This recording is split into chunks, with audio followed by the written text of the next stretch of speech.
ကျွန်တော်တို့အေယော်ရီတာနေတာကြီးဟာစားနပ်ရိက္ခာပူလုံးပြီးမြန်မာနိုင်ငံရဲ့စပတ်ကြီးလို့တင်စားကြသလိုနေရအနေအပြားစိမ့်နှံဆိုပြနေပြီးတဘာဝအလှတရားများနဲ့ပြည့်စုံလာတဲ့မြို့ဝကျောင်းမော်ဒေတာတစ်ခုဖြစ်တဲ့အတွက်နိုင်ငံရဲ့ချွေဦးကြီးလို့တင်စားကြပါတယ်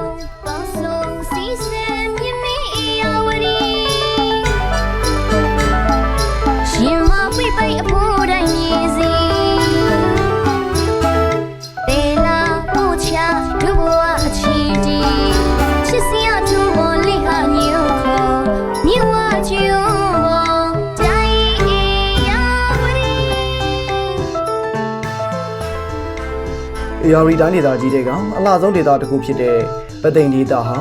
တောတောင်ရီမင်းများနဲ့တဘာဝအလှတရားတွေစူးစီးထားရှိပြီးအပန်းဖြေစရာကမ်းခြေအများဆုံးရှိတဲ့နေရာဒေသတစ်ခုလည်းဖြစ်ပါတယ်။ချောင်းသာကမ်းခြေ၊ဝေဆောင်ကမ်းခြေ၊ချွေတောင်ရန်ကမ်းခြေနဲ့ငရုတ်ကောင်းမြို့နယ်မှာရှိတဲ့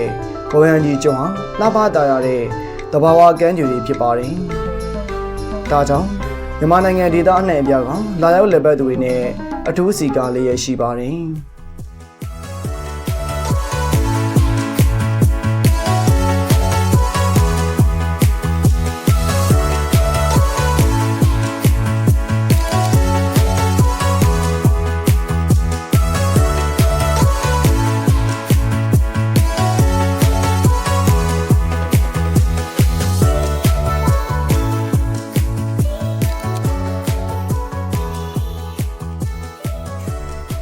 ကမ်းခြေတွေအပြင်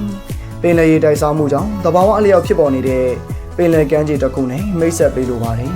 ။ကြောက်ကလတ်ကမ်းခြေဟာပသိမ်ခရိုင်ဟိုင်းကြီးကျွန်းမြို့နယ်ပြင်ခရိုင်ကြီးရွာအုပ်စုချောင်းဝကြီးရွာမှာတည်ရှိပြီးတော့အခြားသောပင်လယ်ကမ်းခြေတွေနဲ့မတူဘဲတဘာဝအလျောက်ဖြစ်နေတဲ့ကျောင်းမို့ဝင်ကြီးများနဲ့အမြဲစိမ့်ဆိုလိုနေပါတယ်။ရင်းနှီးတက်နေတဲ့ကြောက်ခွက်တွေဟာပင်လယ်ကမ်းခြေတစ်လျှောက်မှာတည်ရှိနေပြီးခရီးသွားဧည့်သည်များအထူးစိတ်ဝင်တစားလာရောက်လည်ပတ်ကြတဲ့နေရာတစ်ခုလည်းဖြစ်ပါတယ်။ကြောက်ကလတ်ကမ်းခြေဟာရှင်စောဘူးဘရင်မကြီးခက်တနေထိုင်ခဲ့ရာဒေသတစ်ခုဖြစ်တဲ့အပြင်ရှင်စောဘူးဘရင်မကြီးတည်ထောင်ကိုဝယ်တော်မူခဲ့တဲ့ရှင်စောဘူးစေတီတည်ရှိတဲ့အတွက်တမိုင်းကြောင်းအရာအရေးပါတဲ့နေရာတစ်ခုလည်းဖြစ်ခဲ့ပါတယ်။တဘာဝတရားကိုကြည့်ရှုခံစားရင်ဘဝအမောတွေပြပြောက်စေဖို့တမိုင်းဝင်မဟာမကုထရန်ဒီစံတော်ရှင်မျက်မှော်တင်ဆုံးစေတီတော်မြတ်ကြီးကိုဖျားဖူးလာရောက်ရင်ကြောက်ကလိုက်ကမ်းခြေကိုဟာလာရောက်လည်ပတ်ကြတဲ့ပြည်တွင်းပြည်ပခရီးသွားဧည့်သည်တွေအတွက်လည်းစိတ်ဝင်စားရနေရာတစ်ခုလည်းဖြစ်လို့နေပါတယ်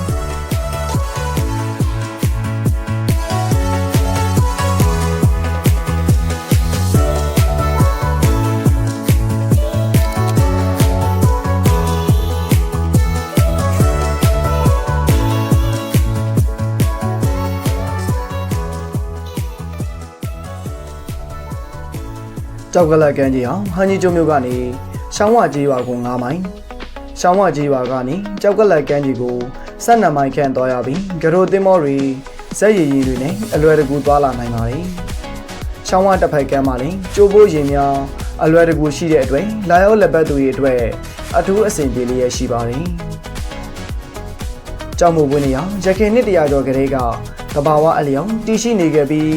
2008ခုနှစ်မှာနာဂင်းမုန်တိုင်းကြောင့်ထိခိုက်ခဲ့တဲ့ကျောင်းမုံပင်ကြီးတွေကိုလည်းတဘာဝအတိုင်းမူလပုံစံမပြည့်ပြုပြင်ထိန်းသိမ်းစောင့်ရှောက်ထားတာကြောင့်ယနေ့တိုင်လှပစေဖြစ်လို့နေပါတယ်။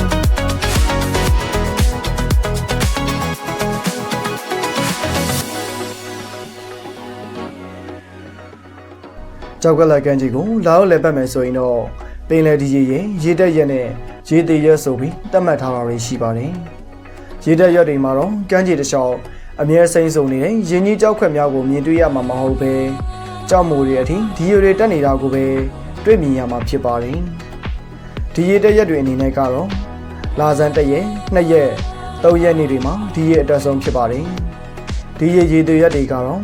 လာဇန်5ရက်ကနေ10ရက်နေ့အထိဖြစ်ပါတယ်။ရေသေးရက်မှာတော့ဒီရီတက်ရှင်းမရှိတဲ့အတွက်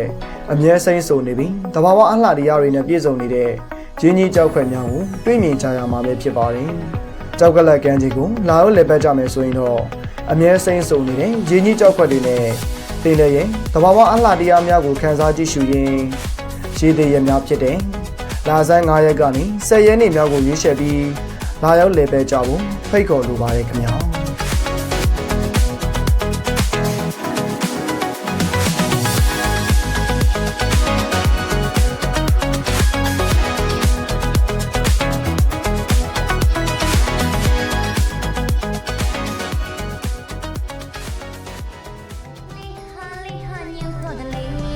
သမိုင်းဝင်မဟာမကုထဗရန်ဒီ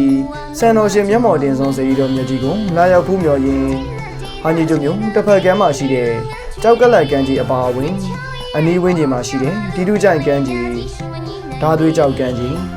မေဒါအိုင်ကမ်းကြီးနဲ့ထိတ်ဆုံးကဲ့သို့သောကမ်းကြီးတွေရှိတဲ့အတွက်အလွယ်တကူတွားရောက်လည်ပတ်နိုင်တဲ့အပြင်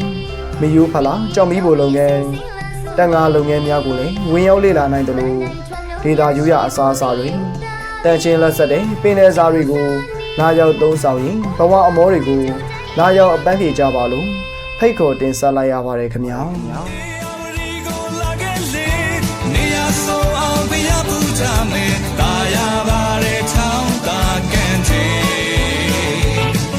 Beyond the